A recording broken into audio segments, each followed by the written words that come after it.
اعوذ باللہ من الشیطان الرجیم بسم اللہ الرحمن الرحیم رب اشرح لی صدری ویسر لی امری واحلل عقدۃ من لسانی یفقہوا قولی۔ ریاض الصالحین حصہ اول، رحم دلی کا اور اللہ پر بھروسہ اور توکل کرتے ہوئے نیکی کے کاموں پر خرچ کرنے کا بیان۔ اللہ تعالیٰ فرماتے ہیں، اور جو کچھ بھی تم خرچ کرو گے اللہ تعالیٰ تمہیں اس کا بدلہ دیں گے۔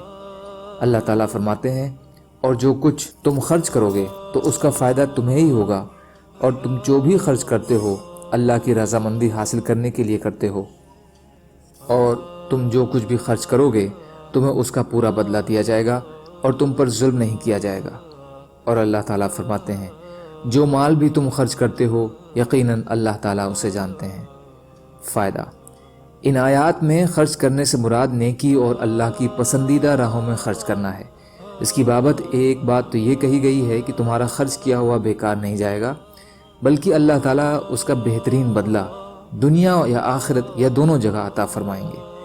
دوسرا، پھر بھی یہ خرچ دکھاوا اور شہرت اور ناموری کی غرض سے نہ ہو، کیونکہ اس صورت میں ثواب کی بجائے عذاب اور رضائے الہی کی بجائے اس کے غضب کا حصے میں آ جائے گا، اس لیے یہ خرچ صرف اللہ کی رضا کے لیے ہو۔ تیسرا، تمہاری خرچ کی ہوئی ایک ایک پائی کا علم اللہ کو ہے، جس کا مطلب یہ ہے کہ وہ اس کا پورا بدلہ عطا فرمائیں گے۔ احادیث نبوی صلی اللہ علیہ وسلم۔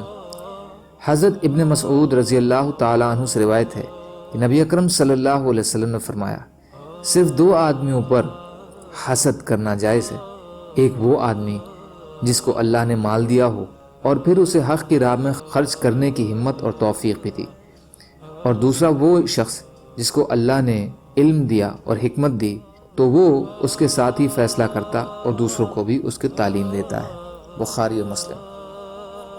اس کے ایک معنی یہ ہیں کہ کسی پر حسد نہ کی جائے سوائے ان دو باتوں میں کسی ایک پر، یعنی ان پر حسد کرنا درست ہے۔ فائدہ، حسد ایک نہایت خطرناک نیتک بیماری ہے جو انسان کے امن سکون کو برباد کر دیتی ہے۔ حسد کے معنی ہیں کسی پر اللہ کا انعام ہو تو اسے دیکھ کر کڑنا اور اس کے پتن کی آرزو کرنا، یہ حرام ہے اور اس سے انسان کی نیکیاں برباد ہو جاتی ہیں۔ ایک اور چیز غبطہ ہے، جسے اردو میں رشک کرنا کہتے ہیں، یہ جائز ہے اور اس کا مطلب ہے کسی پر اللہ کا انعام دیکھ کر خوش ہونا اور یہ آرزو کرنا کہ اللہ تعالیٰ اسے بھی یہ نعمت عطا فرما دیں۔ اس حدیث میں غبطہ کو بھی حسد کا نام دیا گیا ہے، یہ حسد الغبطہ ہے، صرف حسد نہیں، کیونکہ یہ تو جائز ہی نہیں ہے۔ بہرحال اس حدیث سے ایسے مالدار کی عظمت واضح کی گئی ہے جو اللہ کے دیے ہوئے مال کو صرف اپنی ذات پر ہی خرچ نہیں کرتا بلکہ اسے غریبوں اور مساکین اور دین کے کاموں میں خرچ کرتا ہے۔